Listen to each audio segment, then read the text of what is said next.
Hi everyone, it's me, Jessica, back with a brand new episode of the Book Cellar. Whoop whoop! It's been over a month. Oh, how I've missed you. Deep sigh. We got this. Today I'm bringing you a brand new review of Renegades by Marissa Meyer. This is a book I read about a month ago, but we're still going to get into it. I might be a little forgetful. That's okay. We're also going to talk about some cool stuff that I'm bringing to the book community and branching out and making the Book Cellar a bigger, better production. So make sure to stay tuned, and this is all brought to you by Eventide Entertainment.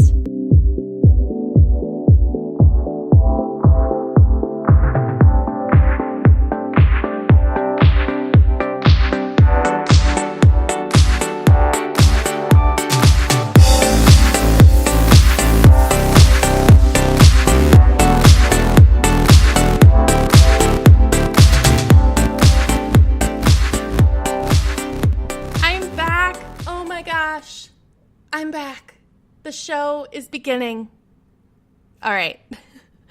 I am really trying to hold in my excitement because I don't want to freak out and make this a very screechy kind of show. But just know I am so very happy to begin recording again, to get to show you guys all these amazing books that I'm reading, as well as show you some cool things I'm working on. Okay, so it has been over a month. That's a long time. I did not choose to take this long of a break. I mean, it was a choice because I wanted to bring you a quality show. I didn't have another microphone that would give you as good quality audio. Could I have recorded? Yes. Would it have been very good? Probably not. So here we are. We took a month off. And all of that is because my microphone decided to kill itself. My last episode was at the beginning of February. My God. And we did like the most anticipated releases that were happening for February, as well as the books that I was going to be reading. After that show, my microphone stopped working. It was not recording on any computer. My computer, my boyfriend's computer, even my laptop. It stopped working completely. So I contacted Blue Yeti, or Blue Microphone, told them what was happening. We went through some more troubleshooting that maybe I didn't think of, although I literally thought of everything, as did my boyfriend. And they were like, okay, send it back to us. You know, I only had it at that point for, 4 months. So they told me to send it back. I did.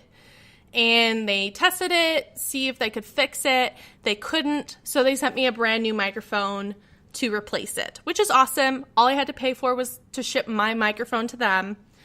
But at the same time, it took them over a month to do this. I did not get my new microphone until the 10th of March.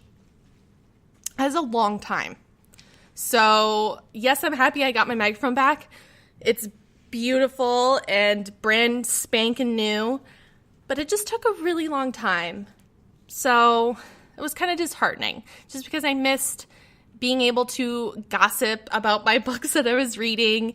And yes, I did write some reviews, but at the same time, you don't really get my personality or my excitement or my disappointment when I write. I mean, you could sometimes get it. I'm a little weird, but I feel like my podcast show really shows my personality.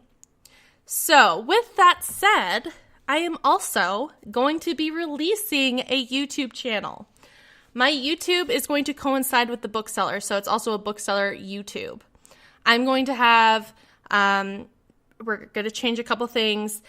Instead of having a podcast episode of all the new releases every month, I'm going to do a YouTube video of that. So every month I'll have a video on YouTube showing the different books. I'll show the book cover, and we'll talk about them that way. That way we can keep my podcast show sticking to just my reviews. We're also going to have a couple videos on there as far as maybe my different thoughts or takes on different series, Maybe there's something I want to get into more in a video, but it's really just to kind of give you more encompassing of the Book Cellar. I want you to be able to see me in person, see my face, my excitement, and maybe some quirky attitude thrown in. I used to be a YouTube book person, and I miss that too. I missed my show. This is something I definitely think would be really good. It would definitely bring in the book community a little bit tighter. I can kind of bridge both of those realms simultaneously. So it's going to be an extension. I'm still going to have my podcast show. I'm still going to do weekly reviews.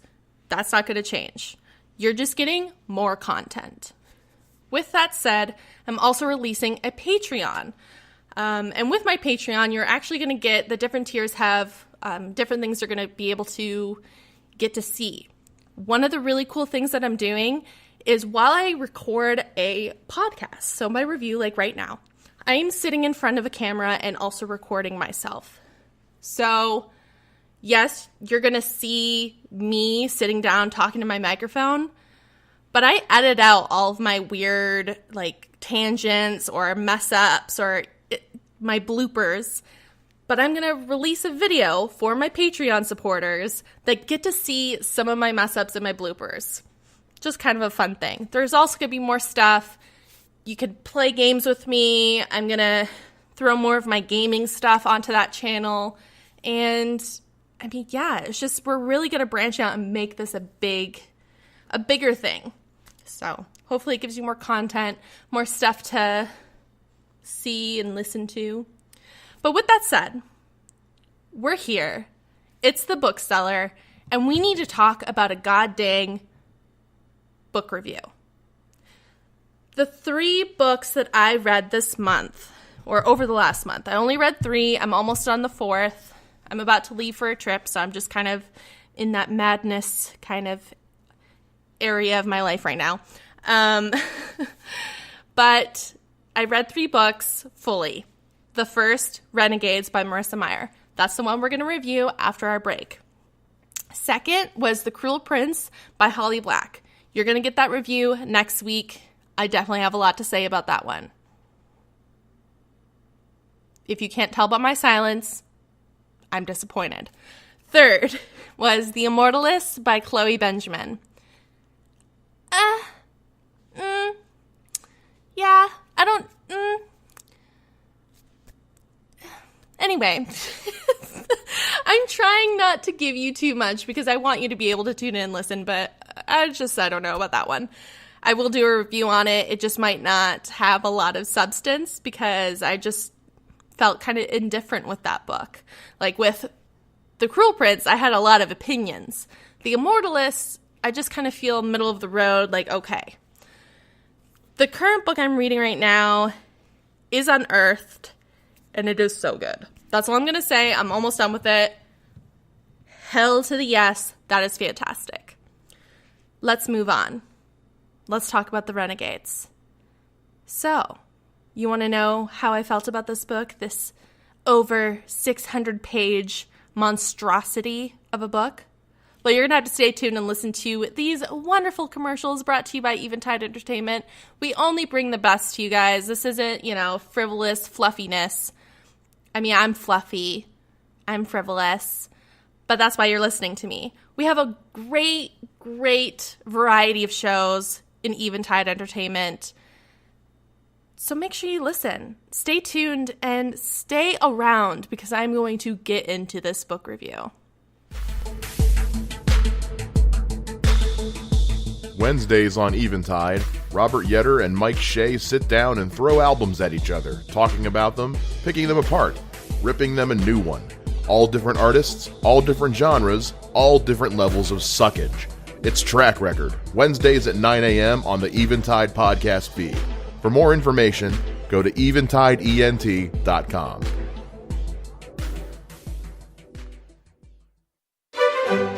There's nothing quite as satisfying as a good conversation with intelligent company. Join comedian Don Smith every week as he sits down and talks with comedians, actors, filmmakers, writers, and everyday schmoes. It's The Life with Don Smith, Wednesdays at noon on 106.9 FM, and now available on the Eventide Entertainment podcast feed every Friday on Spreaker, YouTube, and iTunes. Hey, we're back. Thank you for listening to all those fun little commercials. My good friend Mike Shea puts in a lot of work into making those, so we really appreciate you hanging out and listening to everything we have to offer, as well as checking out those bomb-ass shows. They're so good. I love my family here. Super supportive. We're all quirky, dorky in our own way. I mean, just a bunch of unique people. I may be the only girl, but that's okay.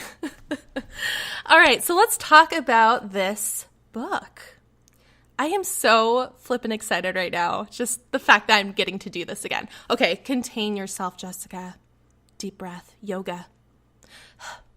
All right, so I read Renegades by Marissa Meyer. It is book 1 in the Renegades series. It was published November 7th, 2017, so it's not old at all. I think it's March right now. My half birthday is in October, so that means it's only 4 months old. That's not bad. That's a new release, for sure.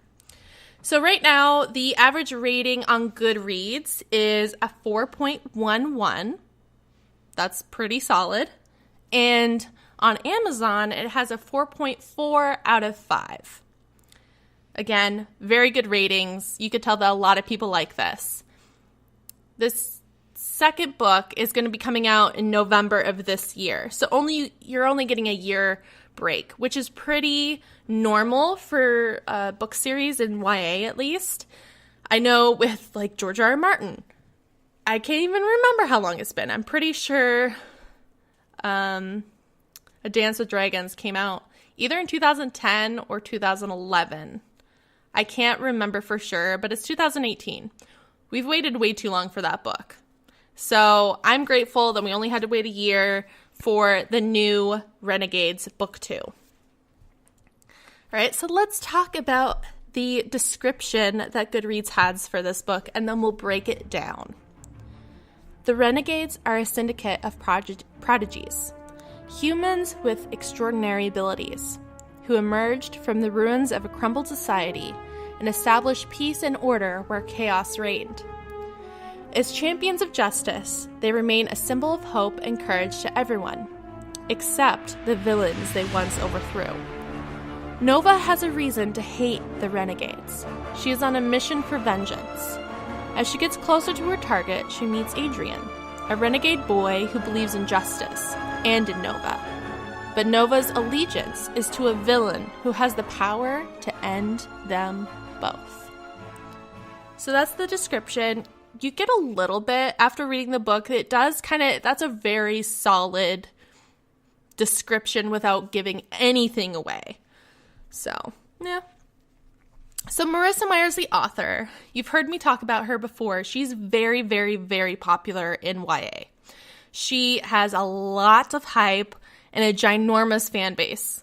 And that's mainly because of her Lunar Chronicles series, which included books Cinder, Scarlet, Cress, Winter, and Fairest. I want to say there might have been a couple ebook, like mid books in between that, when they do like book 2.5 ebook. I think there was a couple of those. And she also had a standalone Heartless, which I've heard very good things about, actually. Good things, but like heartbreaking things. So Renegades is her newest book. It's her newest series. She is making this, as far as I know, a trilogy. There could be more, though. And yeah, it was almost 600 pages. It's huge.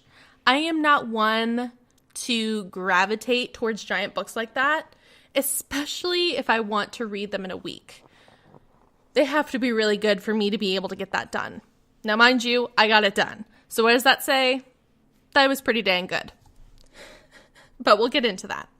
So the plot. All right. This is going to be really difficult for me to explain just because this book has a lot of character development and a lot of unraveling of identities. And I don't want to give anything away because the way the book unravels itself is steady. It is slow. It is a slow read for a good portion of it. Mind you, this is book one. Book ones are always slow in a series.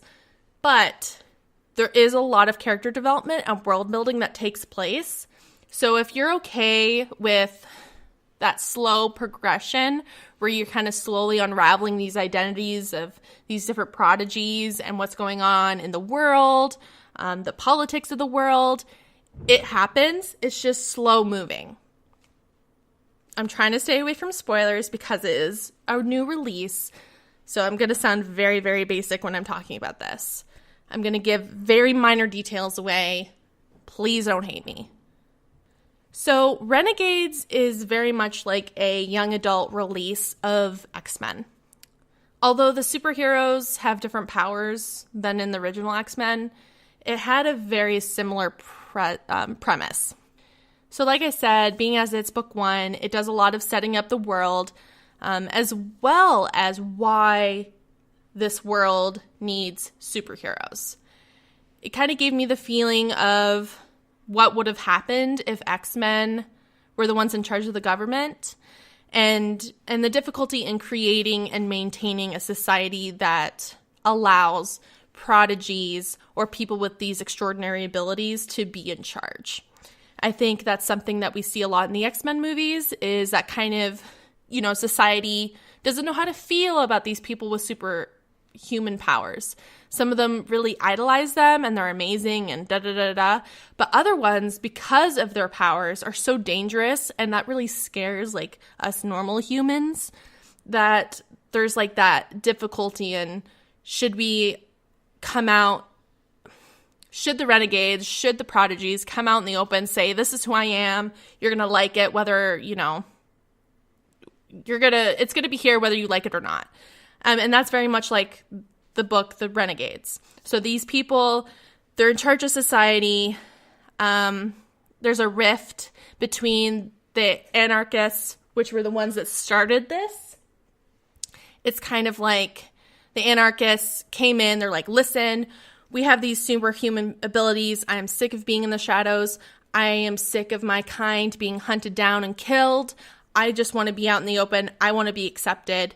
So they kind of crumbled society a little bit and tried to rebuild it to allow people with these superhuman abilities to be able to be in the world and not have to worry about getting killed or being chased away from their home, friends, and family. So that's kind of why the anarchists did what they did. They broke down society. People were afraid just because of the way that, when society crumbles like that, it's scary. There's going to be mercenaries. There's going to be gangs that kind of rise up. A lot of like the black market. So yeah. So the Renegades, who are the good superheroes. So if you think about it as X-Men, there's like the good X-Men, right? That want to help humans, just want to be accepted, want people to understand, but they're very much like, we're good, we're not going to hurt people.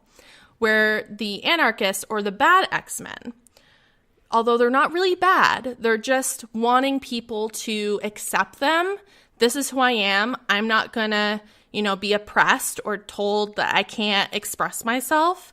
So I'm going to remake society to allow that. It's the same premise, basically. So the Renegades are the good superheroes. They came in when the anarchists were like kind of breaking down society, and we're like, we're going to come in, put these anarchists like basically to shame. They're going to go live off into like the outskirts of town, and we're going to be in charge, and we're the good ones. We're the ones that help people, and we're going to recreate society, and our police force is going to be made of renegades and all these people that have superhuman abilities, so we can help humans with or without these gifts. And it's, there's a lot of politics in this book as far as understanding how that works. It's definitely, things aren't great and everything's going really well because the Renegades are in charge. No, it takes a really long time to restart society, and you kind of see that. All right, so that's the plot. It is kind of difficult. I apologize if that was confusing. I'm really trying not to give anything away. That's basically the general gist. There's a lot more, though, because this book centers around 2 people in particular. So let's get into that. The characters. So it switches from 2 perspectives, a man and a woman, or a girl and a boy. Nova, girl, and Adrian, boy. They belong to 2 distinct groups. So Nova belongs with the anarchists, and Adrian belongs with the Renegades. Nova, she's an extremely and incredibly complex character. You kind of understand what motivates her to an extent, but even to me, or to you as the reader, it's still kind of a mystery. She has a lot of mystery surrounding her. She's not really a character you can easily read or see the intentions of what the author has in store for her. We don't know everything. Nova strikes me as not only a complex character, as she really struggles with herself and who she is, but she also strikes me as very much coming-of-age type character who is very strong and incredibly confident with herself and her skills. I really loved reading the chapters with her because she's just a badass. Like, she knows what she wants. She goes after it. She has those complex thoughts, and you kind of get into that when you're reading her chapters. Like, this face that she puts on for the world, you see one thing, but because we get to read her perspective, we kind of understand the inner struggle with her as she's trying to understand how this world works and how her life has unraveled to this point. So let's kind of talk about her superpowers. This is like the only spoilers I'm going to give you. So I apologize. You do find out very early in the book. So Nova has a very complex superhero power. The first part of it is she could put anyone to a deep sleep with a touch, but she needs skin-to-skin contact. And she also has the power whether to put them to sleep or not. She's not one of those superheroes that are like, even if they intend not to put someone to sleep or touch them or whatever, that it still happens. No. She has to intend for that to be the purpose. So she can't just like touch everybody and automatically they go to sleep. She has to really kind of turn it on, I guess. She's also really skilled with weapons and martial arts. She creates a lot of her own weaponry, and that's kind of cool. She's very, very, very intelligent. Her second power actually comes from a traumatic event that happens to her very early in her life, and that is she doesn't sleep. So you find out about this traumatic event in the first 15 pages of the book. So she could put people to sleep. She herself does not sleep, but that is because of a traumatic event that happened to her. And like I said, you'll find that out really soon in the book. So she's a very complex character. I mean, even at the end of that book, there's a lot of twists and turns, a lot of action, a lot of talking. It's a giant book. So you have to understand there's like, it comes in waves. Like there's a lull, you're kind of learning, researching about the characters, and then there's this really big climb and something crazy happens, and then it goes back down and you're learning about the world again and the characters, and then it goes back up and there's a crazy action sequence. And so there's a lot of unraveling. So let's get into Adrian. So Adrian, his character is set up to be an intrinsically good person who sees the benefits of the Renegades. His dads, he has two dads, and they're part of the original founding members of the Renegades. So they were the ones that kind of threw the anarchists out of power. There's a group of them, and his two dads are part of that group, and they're like the main people. There's a lot of mystery surrounding Adrian's mother that seems to be a driving force for Adrian. We don't really know what happened to her, what's going on, but it progresses through the book. But that seems to be something that Adrian identifies with, struggles with, and is really important to him to understand. So that's like his main driving force. His superhero power is actually really freaking cool. I want the superhero power. He's a really big artist, but his artwork actually comes to life. He can draw anything he wants, and if he draws it with intent, so that's kind of goes back to Nova, you have to intend to use this ability. So when he's drawing, he can just, draw whatever he wants and it not come to life. But if he's like, drawing a cannon or something and he's intending for this to come to life, it will. And this can literally be anything. It's so cool. His superhero power is so cool. Very much underplayed, but is awesome. It kind of reminds me a little bit of Green Lantern with his ring. But Adrian's major difference is that he draws. He doesn't have a piece of equipment that he uses or anything like that. Like, he can just grab a pen, grab a pencil, a marker, whatever, draw on a piece of paper, make that thing come to life. Like, when he was young, he found out about the superhero power because he was drawing dinosaurs. And when he's young, he's like, oh, I wish there was real dinosaurs and stuff. So he intended for that stuff to come to life, and it did. He had like these little tiny paper dinosaurs running around and causing havoc, which was pretty funny to read. I loved that. So both the Renegade supporting characters and the Anarchist supporting characters were actually really well done, really well written, and I enjoyed reading about them and their personalities. It appears to me that Marissa Meyer has a really big strong point in her world building, as well as the amount of work that she goes into building her characters, even ones that are just supporting characters. You get a clear identity of almost all the supporting characters. Some are still shrouded in mystery because you got to have a little mystery, but for the most part, you know who that person is, what they want, what their driving force is, and you really learn about like all the different superhero powers. Some really cool ones. So, with that all said, I really enjoyed this book. It is slow. It is huge. It was a struggle at first to get into it, but I enjoyed it. It was a good level of my comic book love and my fantasy love. Like, it kind of meshed the two worlds together. I did feel that it was a original concept to an extent. Obviously, it does remind me a lot of X-Men. But I mean, any kind of book that you read that's about like prodigies and people with superhero powers, you're gonna think of X-Men. So yes, it's an original concept. I mean, it's kind of hard to not compare it to X-Men, but it was really, really good. I've read a book similar to this premise before called Shatter Me. I did not like that book. I don't think it was executed very well.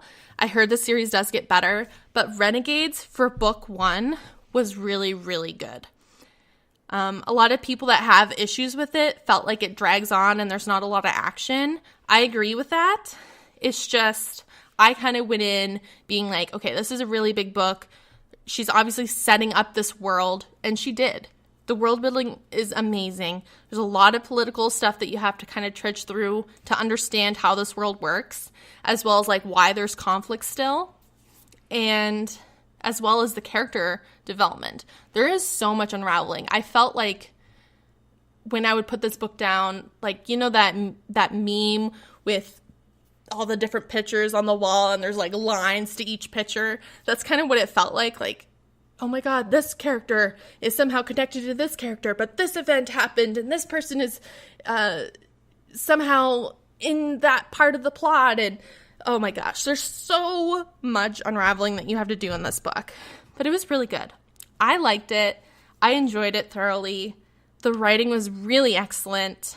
And, book ones are kind of a hit or miss for a lot of people, so I can understand why this is a struggle, especially given how big it is. Oh my God. I don't even know how I was able to read this in a week. But the writing is so good. So I'm really looking forward to book 2, and I will definitely pick it up, and I am thoroughly surprised at how much I like this. If you remember, I actually talked about this book when it first released about, I'm not really sure if I'll read it. Maybe I will because I like Marissa Meyer. This made me want to read more of her books. I want to check out Heartless. I think that's what I'm going to do next as far as one of her books. I also have her entire Lunar Chronicle series. I've only read book 1 just because It was in that time in my life that I just didn't have time to read. I just kind of stopped reading. So I might pick those up and start reading them. Yeah, it was really good. I gave it 5 stars. Crazy. I don't really have a lot of issues with it other than that it was kind of slow, did drag. It's not for people that don't have a lot of patience, that get bored easily or have like ADHD and stuff, like you need to be doing something else. It was hard for me to focus and sit down, but I would say after the first half, you will want to read what's going on. It's really good. And the ending, really good. Holy crap. I'm impressed. So, there you have it. There is my review of Renegades by Marissa Meyer. 5 out of 5 Book Cellar stars. We are going to have my YouTube channel uploaded here in the coming week, as well as my Patreon account, so make sure to check those out. You will find me on YouTube, The Book Cellar, so make sure to look for me there. You can also contact me through Twitter. I just opened a Twitter account. I don't know what I'm doing. I'm not a Twitter person, but we'll figure it out. It'll happen. You can still contact me through Goodreads as well as my email. So make sure you stay tuned, and thank you for listening. I am so happy to be back. See you guys later.